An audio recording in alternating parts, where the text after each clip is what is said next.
Hello, you crazies and loons. This is Buddy's Room, and my name is Roger. Hey, my name's Chris, and this is Buddy's Room. Hello, you crazies and loons. I'm glad you joined us again. We're here with Elysebeth Purdue, and we're going to be talking about life and recovery today. Hi, Elysebeth. Hello, Roger. How are you this morning? We did our little Taylor Swift thing because she's getting married, and we are celebrating that. We are going to have a podcast completely devoted to the Queen.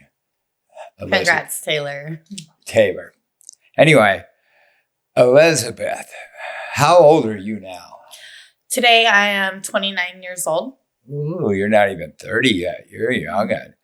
But Elysebeth came out, you've been in Buddy's house and Buddy's ranch, haven't you? Yes. I've been to Buddy's house twice. Forget the year. I want to say it was 2022. I was in Buddy's ranch for 3 months before I got my own apartment. And I came back December of 2024 after doing a jail term. And 6 months later, got into Buddy's ranch.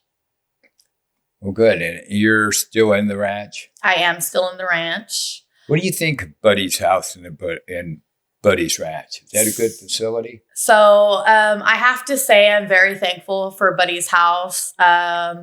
When I got out of jail this last time, they helped me get in. They do allow scholarships from probation departments to help pay for the housing. They're very in line and they care for you. I've had a lot of chances in the Buddy's house where I was on the verge of getting kicked out. Why? What were you doing? Were you running around like a fairy, or what were you doing? Yeah, I would relapse, and I would always get caught, and the one thing they liked about it, I was honest. But then there was just so many times, and they had the tools out for me. They were welcoming me to meetings. Roger would pick me up on Saturday nights for meetings every Saturday, and I would sneak out after a meeting and go get drunk.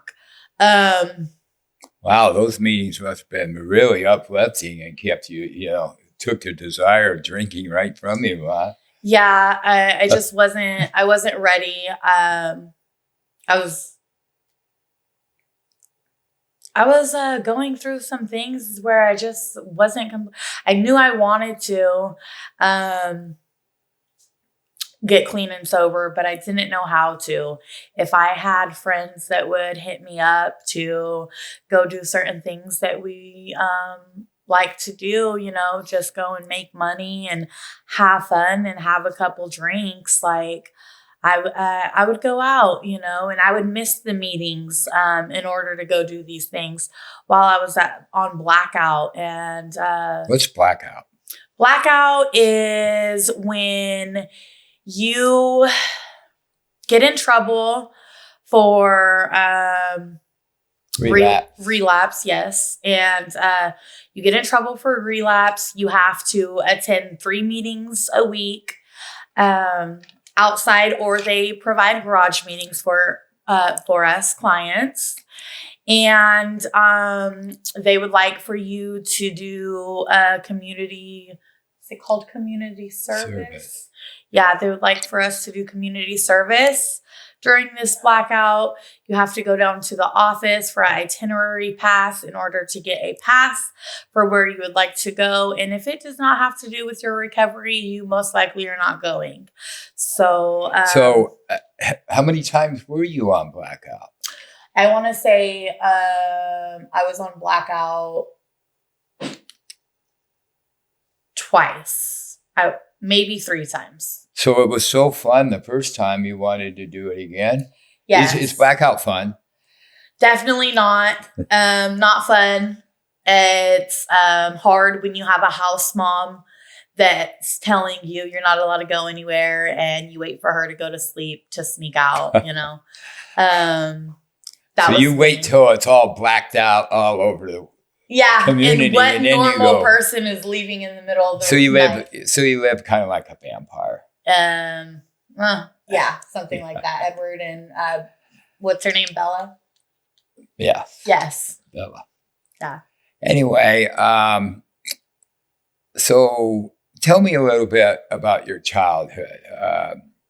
Did you believe in Santa Claus? Did you believe in Jesus? Or were you a happy kid? What went on in your childhood? I definitely believed in Santa Claus. There, always believed in Saint Nick. My grandmother on my father's side was very traditional, and so we would do stories about Saint Nick, and Papa would dress up as Santa Claus, and it was just something that I always kept alive. And even as an early teenager, I would not look at it as Papa behind the mask. I really thought it was Santa. So Right. I did believe in Jesus. We would go, me and my siblings, we would get picked up on the Bible Baptist Church. It is a local church in the Marysville, Linda area. And they had a bus where we would come on there and get picked up from the house. And I was very engaged in that. I would learn my Bible verses for my little piece of candy that you would earn. So yeah, I've always believed in Jesus when I was younger. So how would you describe your childhood? Good, happy, dangerous, traumatizing? You know what? So growing up to the time, my parents were married for 16 years together, 18. My childhood was great. And then my mom and dad got a divorce. It was a little hectic the years prior to them getting the divorce. And when I was around 12, 13 years old, I was molested by my father. So it got a little traumatic. But I have to say we were very family oriented. Growing up, I learned it was really healthy up until my teenage years. I just want you to know, I kind of understand. I was molested too, but at a much younger age.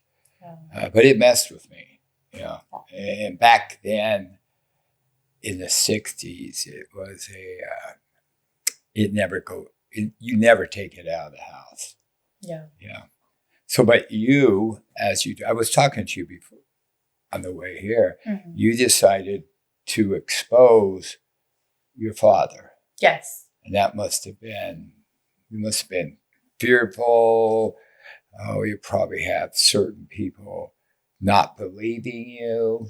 Yes. Think you're making it up. So now the whole family's somewhat in turmoil. Yeah. For my mom, it was really hard. She was in shock.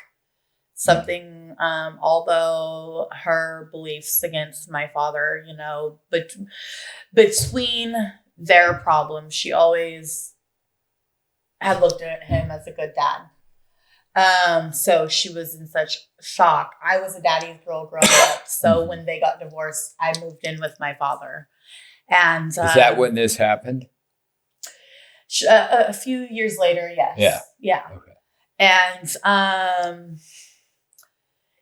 the family, I had a few family members that didn't believe me,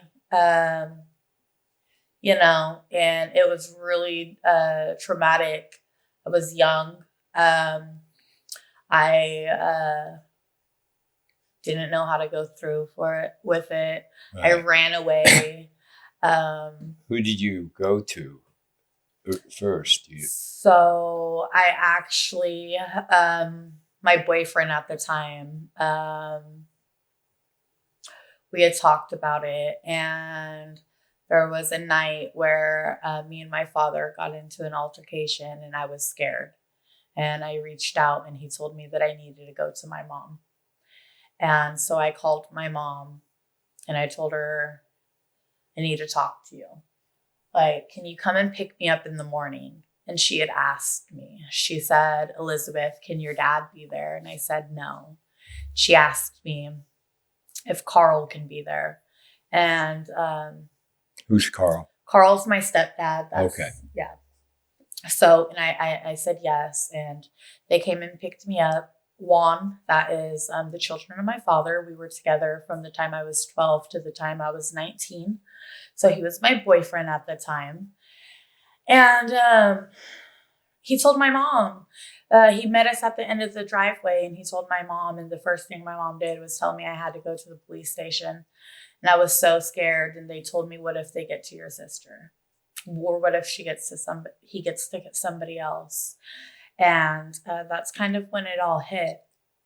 So, yeah, I ran away during the midst of it all. I thought about all the good memories that was happening. I actually was asked by law enforcement to make a phone call from their telephones that they provide in the courthouse, and stating that it would be a phone call from my cell phone and just to talk to my dad, as I would talk to him and tell him how I felt about the situation. And with that phone call, he was prosecuted. So he basically incriminated himself on the phone call. Yeah, he incriminated himself, which was enough for a warrant. During that phone call, he had promised me, he kind of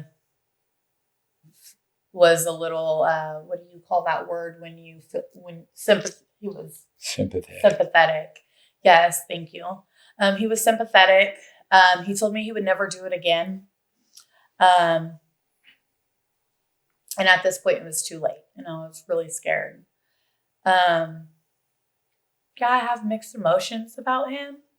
I love him still, even though he is my abuser. Yeah. Same. I went through those same emotions. Yeah, and it's really hard. I remember when this person died, and the whole family gathered, and I never said anything. It was back in the 60s.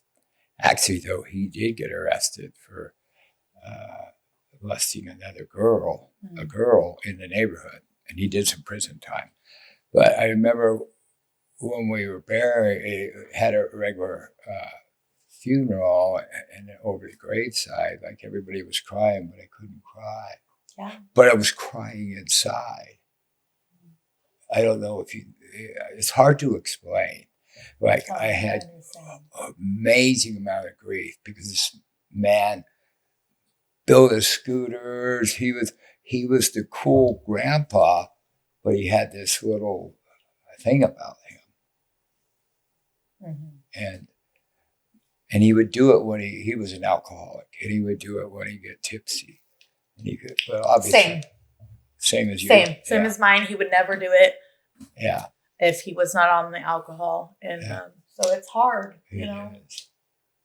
It's hard to see him like that. And I'm sure, you know, because I don't know about you, but was your grandpa a good man when he was off the alcohol? He was a good man, you know.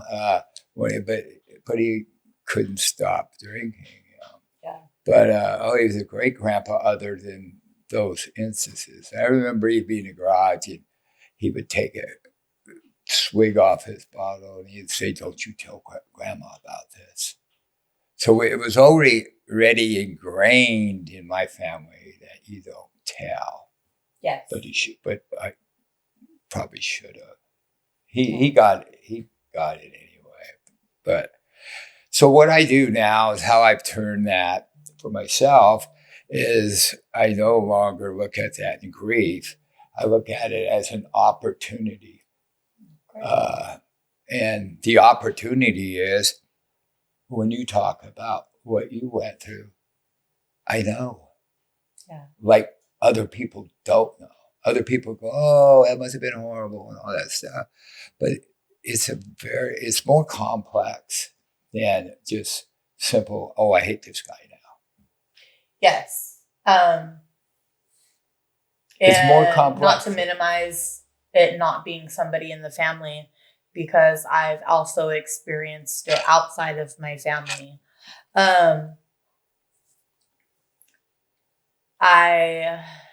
There's more feelings, you know.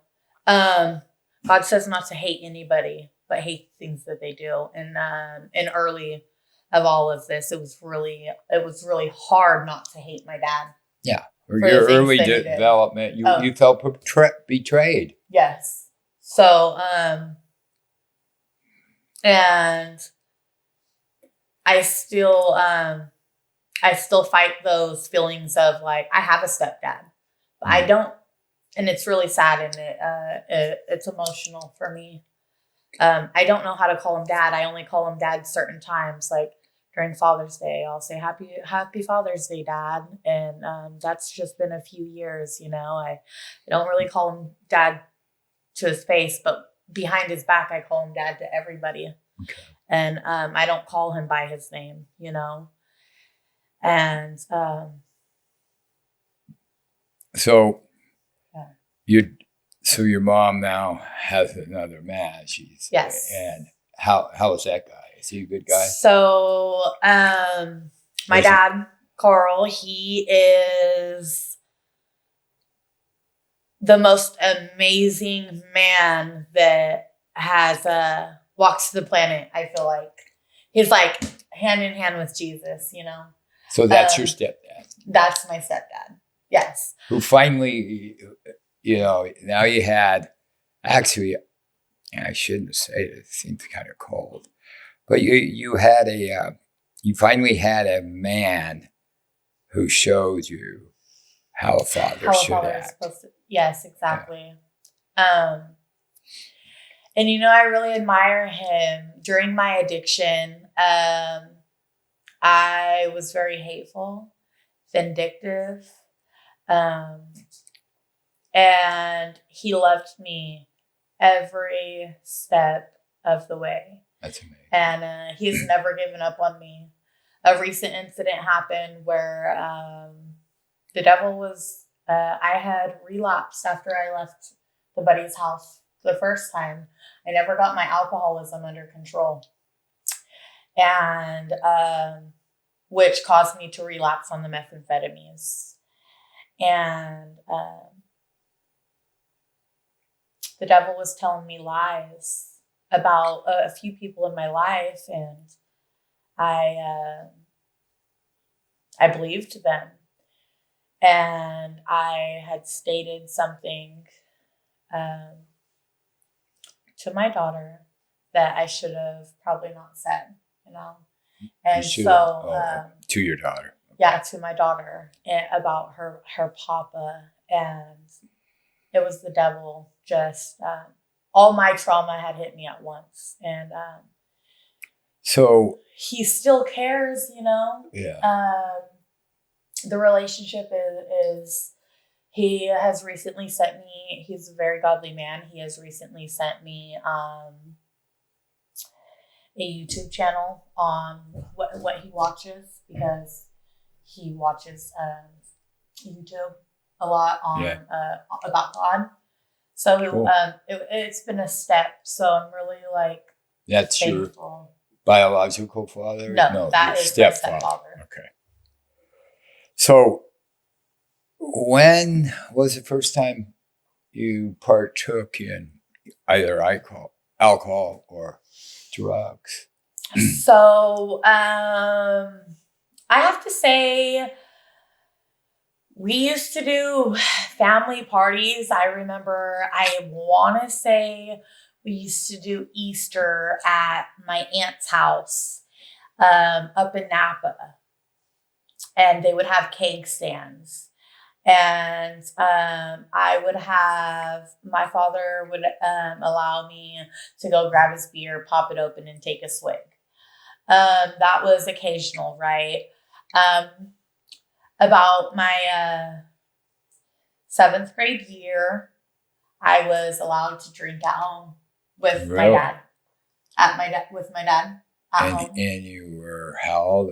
What is 7th grade? 11, 12 years old. 11, 12 years old. Yeah. And so you were basically being groomed at that time without knowing it. Yeah.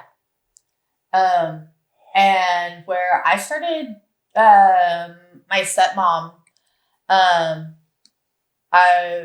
was allowed to drink with her too, you know, and were your friends allowed, if they came over, were they allowed to drink also? A few of them. Yeah. I didn't have very many friends that came over, but when I did, you know, if it was more so if the families were allowing. It wasn't like you weren't allowed to drink if you're not allowed to. Yeah. So that's one good thing. But I remember I used to steal my stepmom's Malibu, and I would put it in the water bottle, because it looked like water, right? No, yeah. And I would bring 2 of them, one for the bus. On my way to school, I was going to Yuba Gardens. I went to Yuba Gardens in middle school, and I had first period PE, and I would drink it as my pick me up. Yeah. Help you with your studies. It helped me get my YG jumping jacks down. Yes, so it really started drinking a lot. Coconut rum, right? Yes. It was my favorite. Four Locos, I would drink them with my my boyfriend. They weren't my favorite, but I would still drink them. Oh, there was one, I forget the flavor. Yeah. So you're drinking. Are you partaking in any drugs, or are you smoking weed? Or I was smoking weed. I started smoking weed around 12, 13. I smoked my first joint with my father as well. Huh. Yeah. So you're smoking weed. You're drinking at 12 or 13. You're in junior high. How are your grades? Are they okay? So.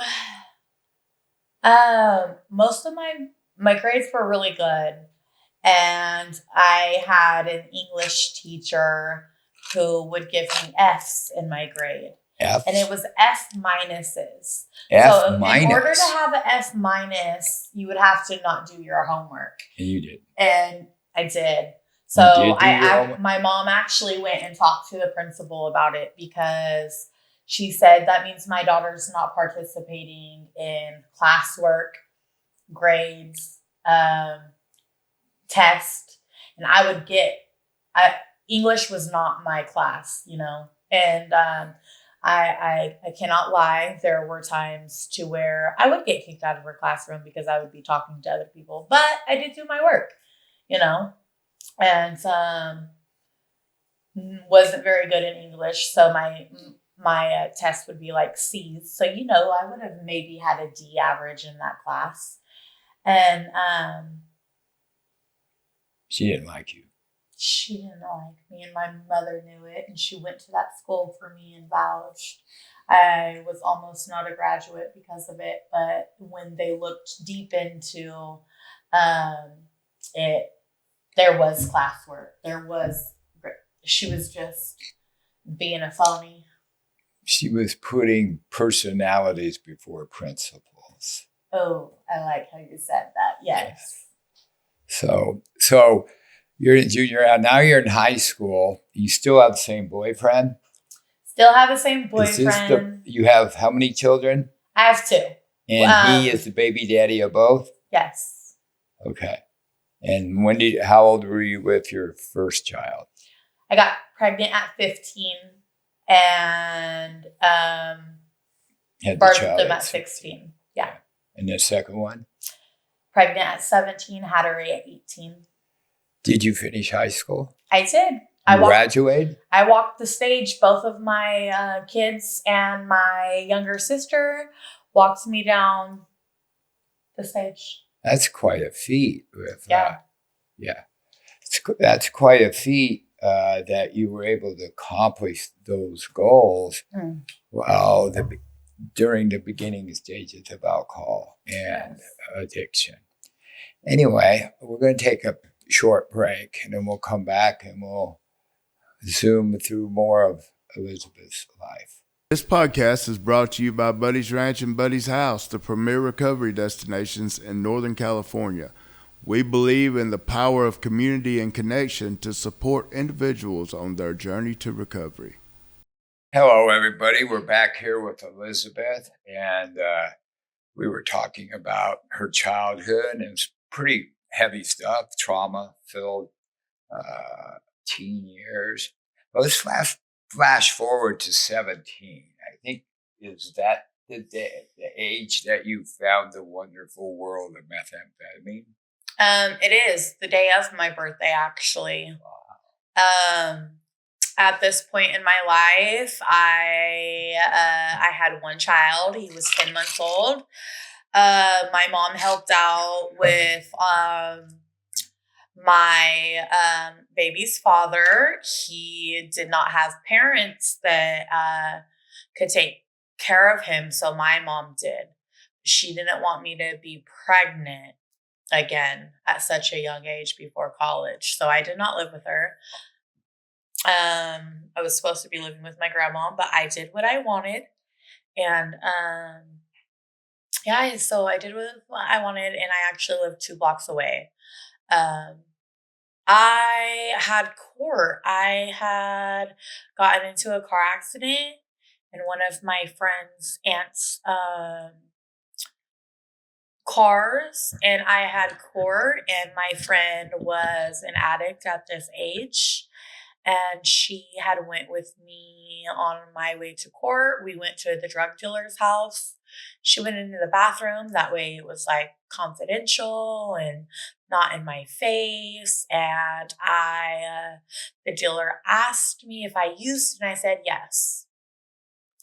And I did my first line. On the way to court.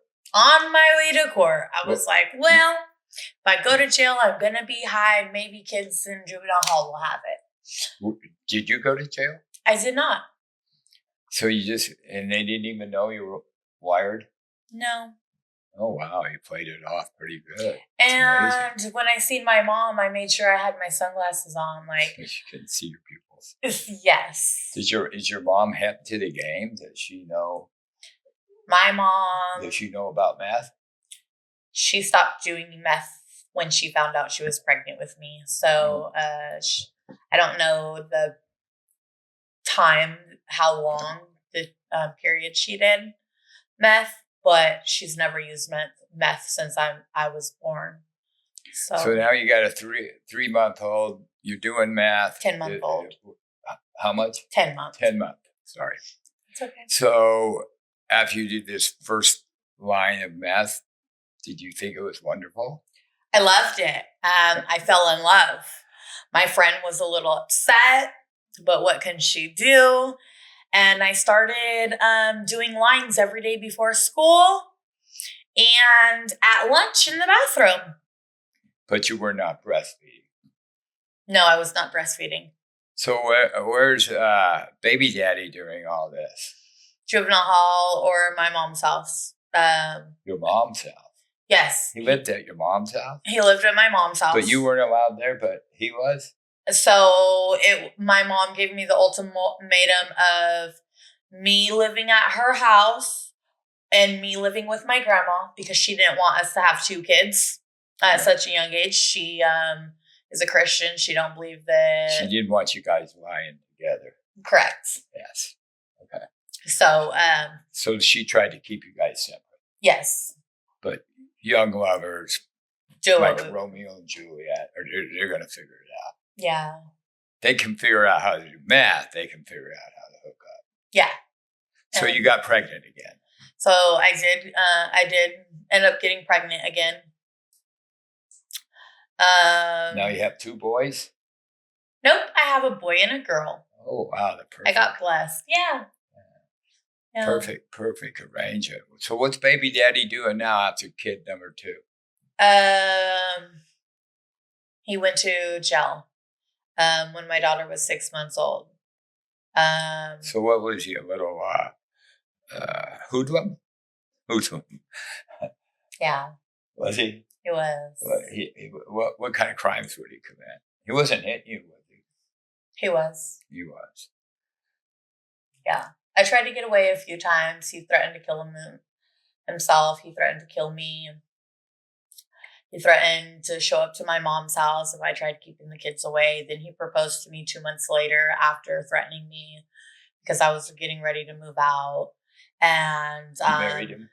2 months after that, he went to jail for statutory rape, domestic violence, and shooting a gun outside of Linda School. That was in 2015, February. And was a statutory rape on you? No. Someone else? On a 12-year-old little girl. On a 12-year-old little girl. Yeah. Wow. So that's crazy. Yeah. That you picked him after what happened to you. He did it to a 12-year-old little girl, and you were 12 when it happened to you. You know, the funny situation, how the gun came out, is when I had confronted him about it, I told him, I hope you're nothing like my dad. And he used to hide. He used to have a little 22, or I don't remember if it's a 22 or small 2.5. Yeah, a little small caliber gun. And he used to hide it inside of his grandma's ashes. Oh, because yeah. So he hid it in an urn of his grandma. Yes, and he went to it and he told me that he would kill me. Did you ever look at your life at that time and go, "This is fucking crazy what I'm doing"? You know, when so I actually got what is it? Not interrogated. Interrogated. Is it? For a crime? Well, for his crime? For his crime. Yeah, they're investigating. Yes, so they were doing an investigation and they asked me questions, and I was so scared because he had left the scene and he wasn't caught. I lied for him. I made up a car. And I made up that it was somebody else, that I didn't see the guy who did it. So you just threw that little 12-year-old under the bus, so to speak, because that's what you've learned to do. Yeah. And you're comfortable. No, I shouldn't say comfortable.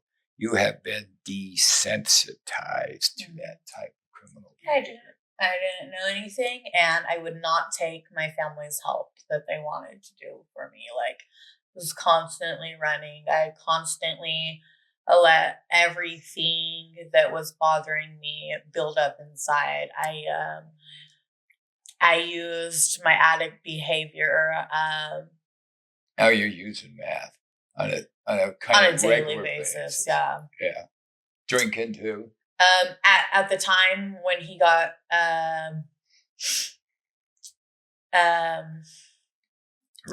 arrested, I was not.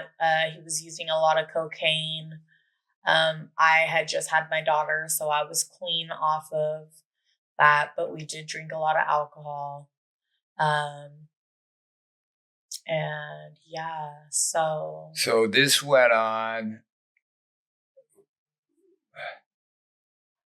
When did you? So he's in jail. When did you get?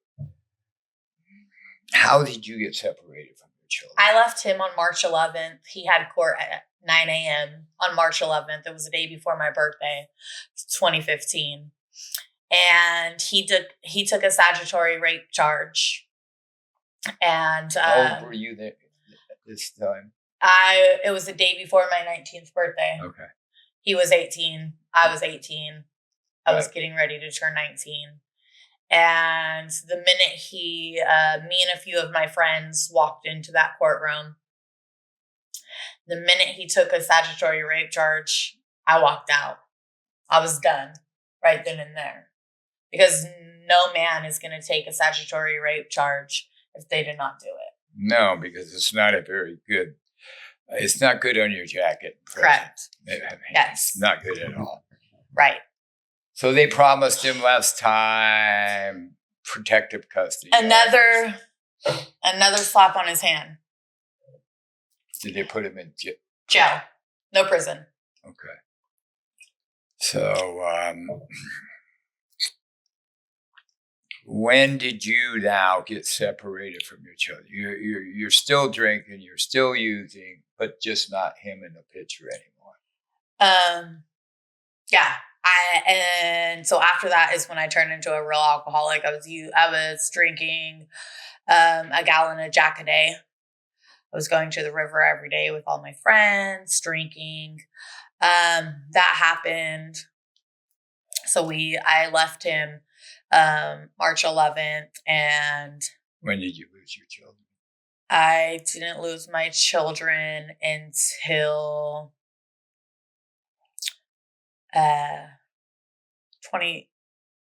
middle of 2016.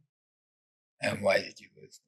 I lost my children because I was using. So I was living with my boyfriend and his grandmother at their family business. There were heavy equipment, and I had a voluntary CPS case.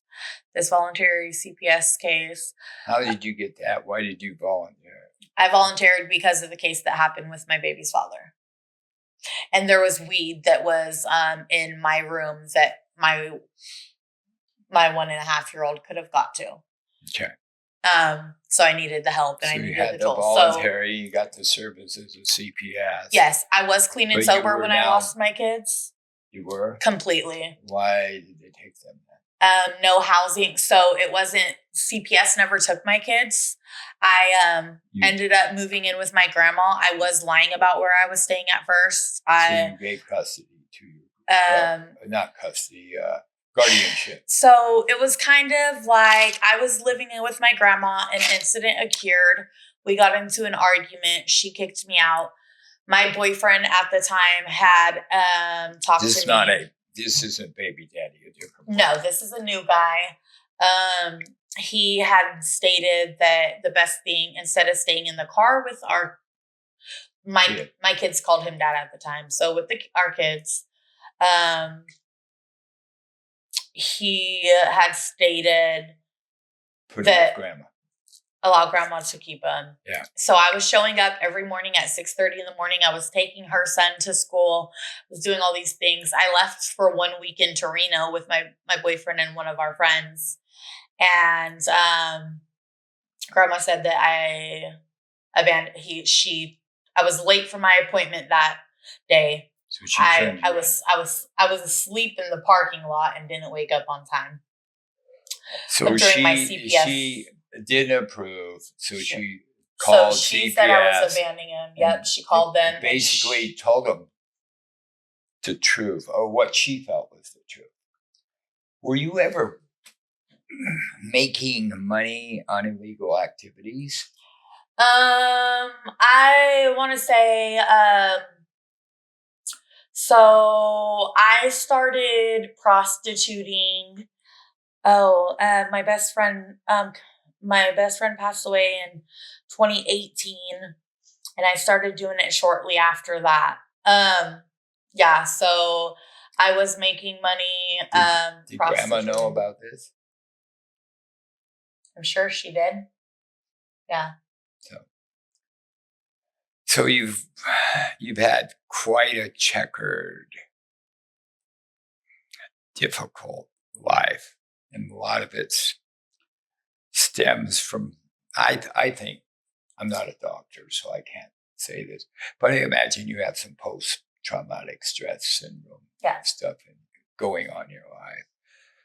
You had a lot of trauma, but you also may have used that for an excuse for a series of poor choices. For many years. Yeah. And I understand. I did the same thing too.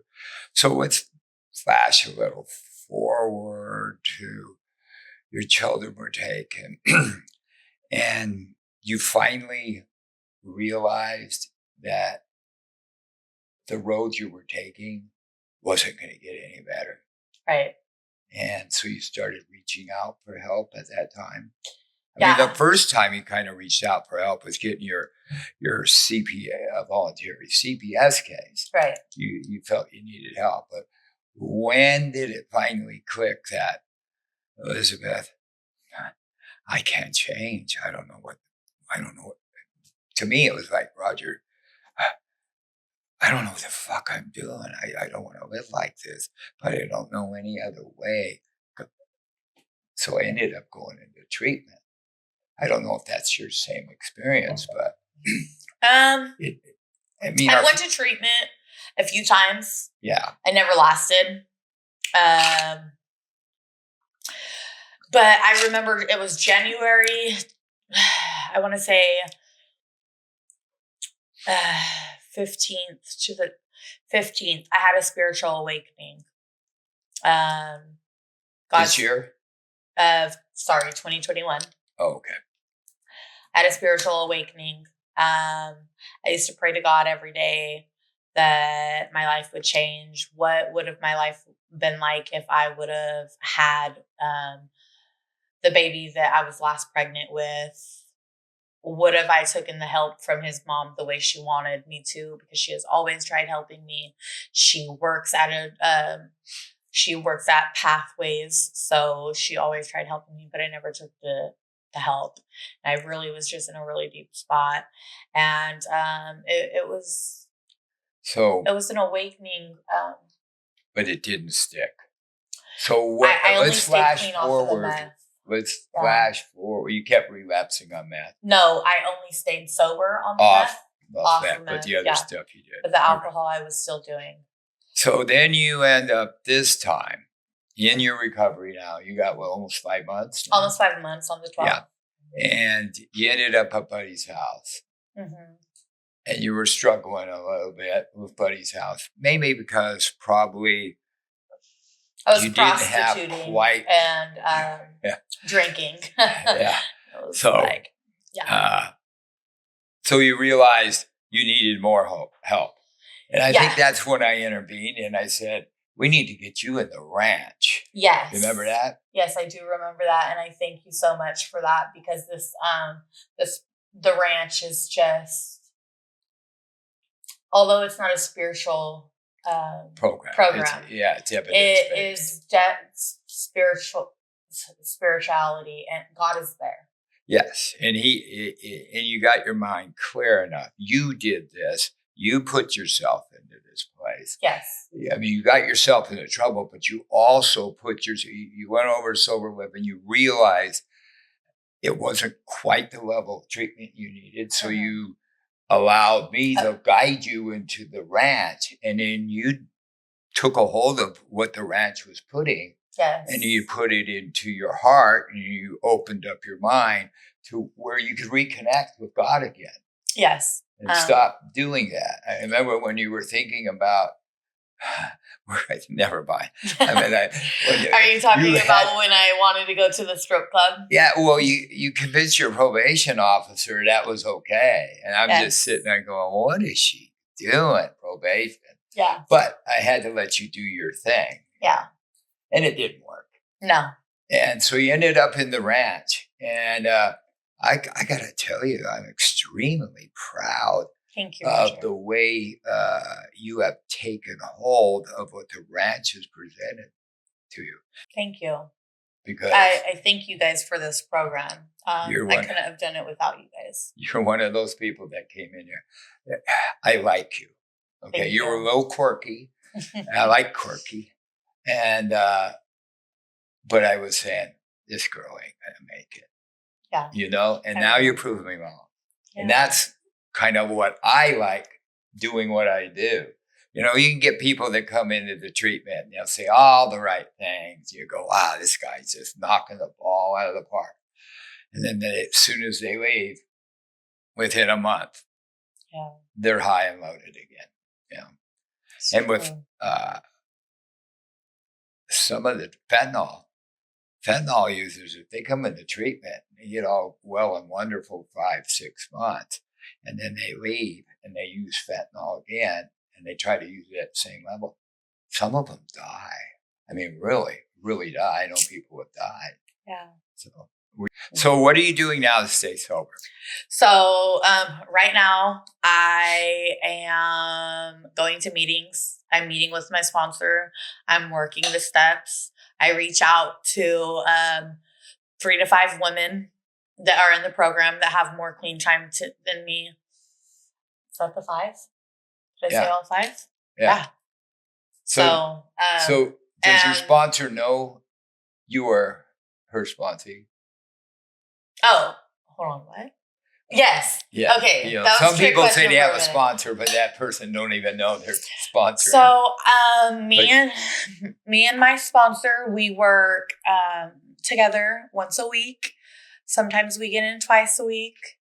We talk to each other every single day. I am on my way to step 3, which is a quick little prayer, and I'll be on my way to step 4.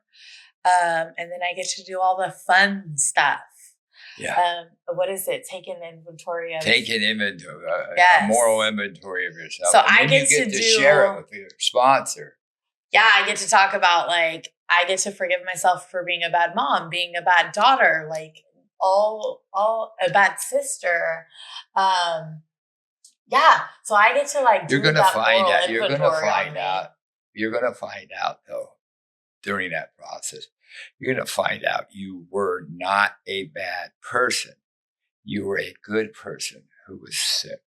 Oh, thank you. Yes. Seriously. Yes. And that's what I found out. You know, and you're going to find that out. Your sponsor's going to allow you to recognize that. Mm-hmm. You know, and a lot of the stuff there, you started young. Nobody gave you a manual on how to be a good parent.